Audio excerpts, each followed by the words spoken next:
क्या हो अगर कल के मुकदमे में पुलिस इसी बात पर कंफ्यूज हो जाए कि जिस व्यक्ति के मरने की बात की जा रही है वो सच में मरा भी है या नहीं, क्योंकि उसकी डेड बॉडी बरामद नहीं हो पाई है।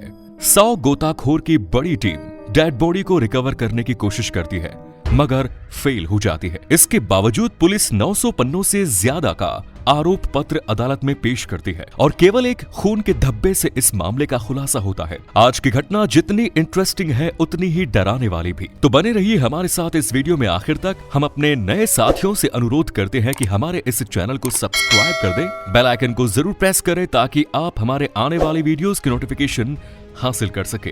घटनाक्रम की शुरुआत होती है मुंबई के BBlunt beauty parlour and salon से। इस ब्यूटी पार्लर में काफी अमीर घर की महिलाएं आया जाया करती थी।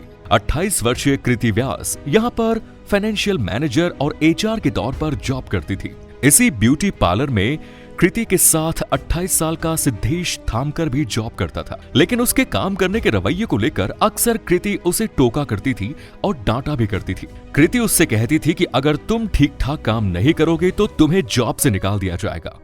फाइनली कृति उसे नोटिस पीरियड बता देती है कि अगर 1 महीने में तुमने काम ठीक नहीं किया तो तुम्हारी जॉब चली जाएगी। इस पूरे इंसिडेंट में एक और कैरेक्टर है खुशी साजवानी, जिसकी उम्र है 42 साल। वो शादीशुदा है और एक 16 साल का बेटा भी है। खुशी साजवानी इस ब्यूटी पार्लर की ऑनर भी थी। इतना ही नहीं, वो सिद्धेश थामकर जिसे कृति निकालने के लिए नोटिस दे चुकी थी वो खुशी साजवानी का बॉयफ्रेंड था। सिद्धेश खुशी साजवानी के साथ अपने रिलेशन के चलते अपनी जॉब को सीरियसली नहीं लेता था। उसे लगता था कि वो मैडम के बॉयफ्रेंड होने का फायदा उठाएगा और ठीक से काम नहीं करेगा, फिर भी उसे पैसे मिलते जाएंगे। लेकिन उसकी मंशा में कृति रोड़ा बन रही थी, इसलिए उसने सोचा कि क्यों न कृति को रास्ते से ही हटा दिया जाए। अपनी मालकिन और सिद्धेश के रिलेशन को कृति भी समझ गई थी। उसे भी दोनों के रिलेशन के बारे में जानकारी थी। 16 मार्च साल 2018 को जब कृति अपने घर से जॉब पर जाने के लिए निकल रही थी, तब उसके घर के सामने आकर एक फोर्ड इको स्पोर्ट कार आकर रुकी। कार की आगे वाली ड्राइविंग सीट पर खुशी बैठी थी, बैक सीट पर सिद्धेश बैठा था। ड्राइवर के ठीक बगल वाली सीट पर कृति को बिठाया गया। कार अपनी रफ्तार पर आगे चलती है। कार के भीतर ही कृति, सिद्धेश और खुशी के बीच कहासुनी होती है। सिद्धेश पीछे से कृति का गला दबाने की कोशिश करता है। कृति छटपटाकर छूटने की कोशिश करती है, लेकिन सिद्धेश की ताकत के आगे उसकी तमाम कोशिशें बेकार हो जाती है और उसका बदन शांत पड़ जाता है। इसी तरह 28 साल के एक नौजवान लड़के की मौत हो जाती है। अब खुशी और सिद्धेश के लिए लाश को ठिकाने लगाना एक समस्या थी। इसी बीच सिद्धेश कृति की डेड बॉडी को कार की फ्रंट सीट से बैक सीट पर खींच लेता है और बैक सीट को नीचे करके कृति की डेड बॉडी को कार की डिग्गी में डाल देता है। इसके बाद खुशी अपनी इको स्पोर्ट्स कार को अपने घर के सामने लगा देती है और दोनों दिन भर के लिए अपने अपने काम पर चले जाते हैं। जब शाम को जब लोग काम से आते हैं तो उनके दिमाग में यह सवाल उठता है कि कृति की डेड बॉडी को किस तरह ठिकाने लगाया जाए। कृति की डेड बॉडी को ठिकाने लगाने के लिए वो कार को एक ऐसी जगह पर लेकर जाते हैं जो समंदर का किनारा तो होता है, लेकिन उसके किनारे पर समंदर से निकलकर एक नाला बनता है और वहां पर काफी झाड़ियां मौजूद होती है। ये लोग कृति की लाश को उसी नाले में फेंक कर वहां से चले जाते हैं। इसी बीच शाम तक जब कृति अपने घर नहीं पहुंचती है तो उसके घर वाले परेशान हो जाते हैं। अगले दिन यानी कि 17 मार्च 2018 को वो पुलिस कंप्लेंट लॉन्च कर देते हैं, जहां कृति व्यास को मिसिंग बताया जाता है। बीबी ब्लंट की एम्प्लॉय के तौर पर कृति को ढूंढने के लिए सोशल मीडिया पर अपील की जाती है। अब पुलिस इस मामले की छानबीन शुरू करती है और इस छानबीन में प्राइम सस्पेक्ट के तौर पर खुशी और सिद्धेश आते हैं। ऐसा इसलिए क्योंकि कृति की फोन लोकेशन के आसपास ही इन दोनों की फोन लोकेशन भी आ रही थी। सिद्धेश और खुशी ने अपनी फोर्ड इको स्पोर्ट्स कार को वॉशिंग के लिए भेज दिया।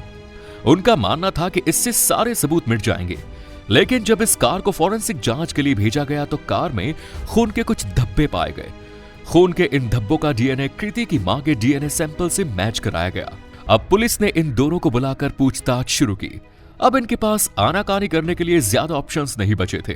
पुलिस ने सीडीआर यानी कि कॉल डेटा रिकॉर्ड निकलवाया, जिसके जरिए ये जानकारी निकलकर सामने आए कि घटना वाले समय से पहले सिद्धेश ने कृति को लगभग 50 बार फोन किया। इन तीनों के फोन की एग्जैक्ट लोकेशन सेम थी। फिर अचानक कृतिका का फोन स्विच ऑफ हो जाता है।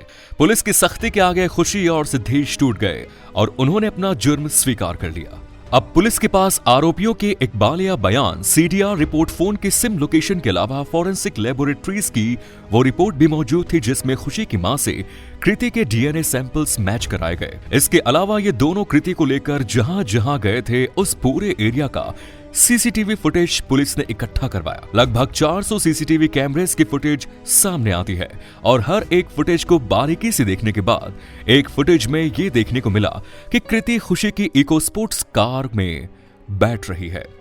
लेकिन कत्ल के मुकदमे में सबसे अहम बात होती है डेड बॉडी का रिकवर होना, जिसके जरिए डेथ का हो जाना कंफर्म होता है, क्योंकि ऐसा भी हो सकता है कि अगर डेड बॉडी नहीं मिली तो व्यक्ति जिंदा भी हो सकता है। पुलिस ने आरोपियों के द्वारा बताई गई जगह पर सर्च अभियान शुरू किया जिससे कि कृति की डेड बॉडी को निकाला जा सके, लेकिन काफी कोशिशों के बाद भी पुलिस को कोई सफलता नहीं मिलती है। इसके बाद पुलिस ने बॉलीवुड के उन कलाकारों की मदद ली जो डमी बनाते हैं। उनसे कृति की बॉडी की डमी बनाने के लिए कहा गया जो उतने ही आकार और वजन की हो। उसी को लेकर सीन को रिक्रिएट किया गया और डेड बॉडी को उसी नाले में उसी तरह फेंका गया जिस तरह खुशी और सिद्धेश ने कृति को फेंका। इस डमी डेड बॉडी पर नजर रखी जा रही थी कि उसके पानी के साथ बहते हुए जाने के रूट को भी कवर किया जा रहा था, लेकिन अचानक ये डमी डेड बॉडी भी गायब हो गई। कोई सोच भी नहीं पाया कि अचानक डेड बॉडी कहां चली गई। आगे जाकर वो नाला अरब सागर में गिरता था। कुल मिलाकर लगभग 100 गोताखोरों की टीम लंबे समय तक खुशी की डेड बॉडी को खोजने का प्रयास करती है, लेकिन डेड बॉडी को रिकवर नहीं किया जा सका। इन तमाम सबूतों के अलावा कत्ल के उद्देश्य के तौर पर यह बातें सामने आई कि कृति को कहीं ना कहीं खुशी और सिद्धेश के रिलेशन के बारे में पता लग गया था। अगर ये बात पब्लिक डोमेन में आ जाती तो खुशी बर्बाद हो सकती थी। इतना ही नहीं, कृति सिद्धेश के साथ काफी सख्ती से भी पेश आती थी और ये बात उसकी नौकरी पर आ गई, इसीलिए सिद्धेश के पास कत्ल करने की वजह थी। लेकिन फिर भी पुलिस ने उपलब्ध सबूतों और आरोपियों के इकबालिया बयान को आधार बनाकर 962 पन्नों की चार्जशीट इन लोगों के खिलाफ अदालत में पेश की। कानून के इतिहास में अपने आप में ये एक नई बात थी कि पुलिस बिना डेड बॉडी के मिले ही आरोपियों को गिरफ्तार करके उनके खिलाफ सबूत इकट्ठा करके कंप्लीट चार्जशीट के साथ उन्हें अदालत में पेश करने जा रही थी। साथ ही पुलिस ये भी दावा कर रही थी कि उसने इस केस को सॉल्व कर लिया है। फिलहाल मामला अंडर ट्रायल है। इस मामले में खुशी को जमानत मिल गई है क्योंकि कत्ल में उसके सीधे सीधे शामिल होने का कोई एविडेंस नहीं है, जबकि सिद्धेश को किडनैपिंग, हत्या और लाश को छुपाने के आरोप में जेल में रखा गया और फिलहाल वो जेल में बंद है। तो इस तरह कृति व्यास को अपनी जिंदगी से हाथ धोना पड़ा, वो भी केवल इसलिए कि वो संस्था के हित में अपना काम ईमानदारी से कर रही थी। उम्मीद करते हैं वीडियो आपको पसंद आया होगा। वीडियो को लाइक कीजिए और अपनी राय कमेंट बॉक्स में जरूर दीजिए। धन्यवाद।